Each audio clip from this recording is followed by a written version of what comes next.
Okay, we were on lesson 71 and I got disconnected again. So we really need to get into these crusades and see what they were all about. First of all, you need to know most of in the crusades, the crusaders didn't win. In fact, they lost majorly. Another thing you need to know is that the crusaders were mostly French, with about another quarter of them English, and then the rest a mixture of the European countries of Austria and Germany and Italy and all mixed in. So when you think of the Crusaders, I always think of English men going to war, but they did, but the French were mainly the Crusaders. So let's talk about these Crusaders and let's talk about these Crusades, huh? So the pre-Crusade, when Pope Urban announced that they were going to gather together to go to war against the Muslim aggression, a hermit, he was a hermit, and hermit is kind of like, doesn't have any money or anything, but is a great speaker, and he was a great speaker and a French preacher in France. And he gathered a bunch of people together to start a crusade to go to Constantinople. You see, that's where they needed to go first because the aggression had happened in Constantinople and it was being attacked by Muslim forces, the Seljuk Turks. And so he decided, and so he gathers all these people that were mainly peasants, none of them were knights, and they set off to go across Europe. They reach Constantinople first, but they have little weapons, and they were just there thinking, God had brought them there. But did God really bring them there? I don't know. But what happened? The army of the Turks practically wiped them out. So that was the number one failure. Then there was a count from Germany, and this Count Emicho, he goes out and he gathers a bunch and he starts down to do the crusade and go into Constantinople. You see how these weren't very organized with each other, were they? But he goes down and he gets to the town of Cologne, which is in Germany, and he decides that he really doesn't like this town because they're mainly Jews. And so he attacks the town of Cologne instead. Can you believe that? And then, so the king Coleman of Hungary gets very mad. You think of Hungary there, and thinks, why is he attacking here? He's supposed to be attacking the Muslims down in Constantinople. And so he fights against them, and so he is defeated. Number two, pre-crusade is defeated. Then the First Crusade. This is a biggie. If you have to remember some of these crusades, I would remember the First Crusade and the Third Crusade. The third is the most famous crusade, and the first is actually did some good in the midst of all this by taking care of the Muslim aggression and stopping it. So the First Crusade, most of the crusaders in the First Crusade were what? French, right? French. They left in August 1095, and they left right away, and they set out. You think how long it took? They didn't get there till December. Quite a few months there, isn't it?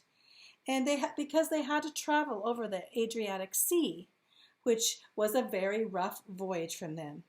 And considering they had a lot of horses, they brought 4,000 horses to Constantinople. Huge army, 25,000 soldiers, 4,000 on horseback. They arrive to Constantinople, and the Byzantine emperor, he thinks, oh my goodness, I bet you Rome is going to just take us over. Remember, the Orthodox Church didn't really agree with the Catholic Church and the Pope, as you recall. So he required them to pledge their loyalty and agree that he would rule any land that was conquered and taken by the Turks. If they took him from the Turks, then he said, no, Rome's not going to get this. So he was kind of worried what was going on. So they were successful in defeating the Muslims and recapturing Constantinople. Next, they headed for Jerusalem. But before they went to Jerusalem, half their army went home. They thought, we don't want to go to Jerusalem, we're going home. So they did. The Crusaders went on and they defeated other cities, and along the way, and they went to Antioch, and Antioch was overcome by the Muslims, and they took over Antioch, recaptured at Antioch. And so they had these, as they went along, they were recapturing areas which had been taken by the Muslims. In 1099, they reached Jerusalem. 1099, that's quite a long time ago, huh? It took 5 weeks of siege there to overcome Jerusalem. And finally, the Muslims surrendered Jerusalem. You're going to see this fight going on and on, too, from this point. But most of the soldiers, after they left, because you see, the area was not the best area to live in, and the Muslims had went and poisoned all the wells. So they had no water to drink. So they could only find some springs is all. So you can imagine. So most of the soldiers left, but the goal was accomplished to them. They thought, okay, we overcome Jerusalem, but then what? How would they keep Jerusalem? They had needed some people to stay. So a very few of the knights stayed to govern the city of Jerusalem, and they organized 4 Crusader states: the Kingdom of Jerusalem, the Principality of Antioch, remember that was the first church, the County of Edessa, which was more to the east, and the County of Tripoli. So they had these areas, Crusader areas, so they put some knights were stationed to stay there, and they did stay there. They built castles there, in fact, and they created governments just like theirs. The first Crusader king of Jerusalem was Godfrey of Bouillon. Can you believe that? A French guy, of Bouillon. But most people that were there were actually local Muslims that were poor. But the Crusaders generally did treat them kindly. They weren't persecuted at all, and they allowed them to be Muslims. But Europeans, this is important, Europeans did not move to Israel. So it was a barren desert environment. It was poisoned, and there were no trees and all these things. They did not want to live there. So you don't see the English or the French people, the common people, moving there.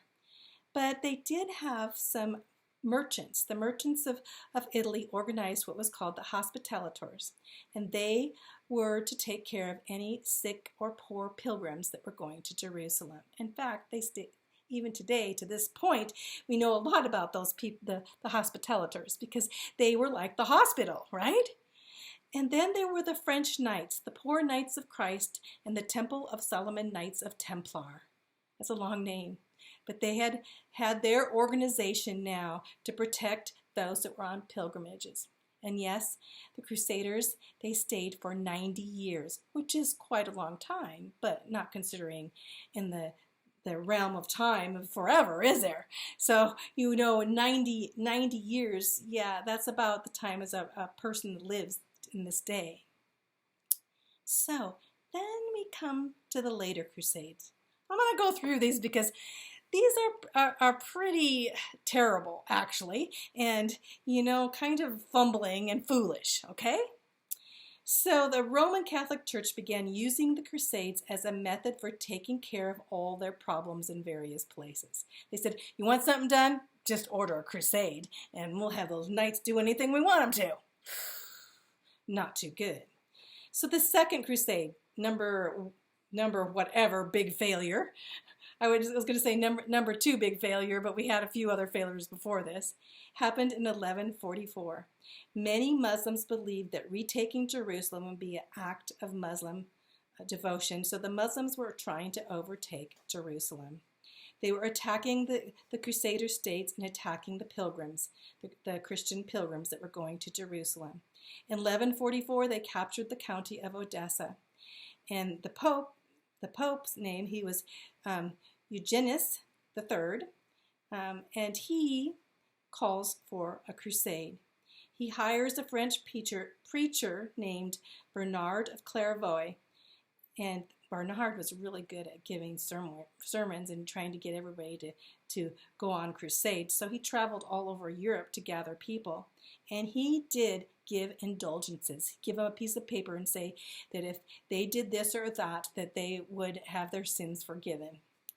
The three purposes, the three purposes of the crusade were mainly to start off to go to Edessa and take over that crusade post, and to also go to Spain and Portugal because they had been overtaken by the Moors, the Muslims. So that too. And the Baltic Sea, and also not just that, they said, we're also going to fight the pagans that are coming in to attack Rome, the Holy Roman Empire too. So here we have, multiple places to go. Which place would they go? They tried to just divide and go to all these places, and they failed at all of them. The Third Crusade. This is the most famous crusade, and it was in 1183. The Crusader states suffered from poor leadership. They didn't know who was going to, nobody really wanted to rule in Jerusalem and these places, and so the leaders that went were kind of self-motivated. They were more concerned with themselves. And also there was frequent fighting among themselves on who was going to lead, so they didn't get along all the time. But the Muslims, they had a leader. His name was Saladin, and he was gaining power and uniting the Muslims together. He was a strong leader for the Muslims. He was fearless and very religious when it came to Islam. He was called the Sultan of Sultans. You can imagine. He dressed in all these black robes and covered his face, and he was very, he was fearless, and many people feared him, including many of the Crusaders. And he moved against the Crusader states. So in 2 years, they had agreed with a truce. And then it wasn't the Muslims that attacked. The Crusaders' force violated the truce. That truce means the peacetime, and attacked a Muslim caravan. So Saladin used this and said, okay, we're ready for jihad. We're ready for a holy war now, and we're going to defeat those Crusaders. So in 1186, a Muslim force led by Saladin captures Jerusalem, and most of the Crusader states start falling to Saladin. Pope Gregory VII asks for a crusade, and it's not very organized at well. This is a famous crusade, and I'll tell you why in a minute. Because he brought in some of the greatest leaders of that time that we hear in history. And they didn't get along. First of all, King Philip II of France. He was the emperor of the Holy Roman Empire, and he was all into ruling as king. And then underneath him, we have the Duke of Austria under the King of France. And he too, even though he agreed with French, he was very into protecting just Austria and his benefit from it. They all spoke different languages. And then the King Richard. Have you heard of him? King Richard the Lionheart. And we're going to go on to another lesson. I'm going to tell you more about him. But he was considered the greatest Crusader king of all. So we're talking about during this Third Crusade, we have 3 very prominent kings trying to get along. Let me tell you, they didn't get along. At least King Richard never got along with the French King Philip. Or the Dutch, not the Dutch, or the Duke of Austria. I don't know why I said Dutch, but anyway, so they were all involved in the Siege of Acre in 1104. See, Acre was the capital of the Crusader kingdom. And the Crusaders had captured Acre and took over in 1191. And the Muslims, they tried to again capture it. So there was a constant fight. There was also as they recaptured Jerusalem too, and you'll see this fight back and forth as we go. There was a major disappointment in recapturing Jerusalem. See, the Muslims had recaptured Jerusalem, and as they went in there, King Richard never really got to see Jerusalem. He writes, he was very disappointed because he thought he was going in there to recapture Jerusalem and take it over, and not. He ended up signing a 3-year peace treaty, but the Muslims controlled most of those areas. So the pilgrims were allowed to come, but in the long run, King Richard was thinking that crusade was a failure, and it most likely was.